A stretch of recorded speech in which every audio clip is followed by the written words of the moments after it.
I'm super excited to give you the introduction to Stark's new Smart Suggestions. This new feature is your first touchpoint of intelligence with Stark, helping you take the guesswork out of accessible color selection and speed up your process.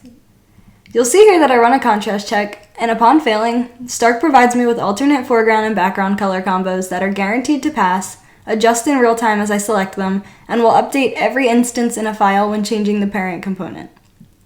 The great thing you'll notice is that they also come close to my original color, which is great when you're working with a set design system or color palette that doesn't really allow for much deviation.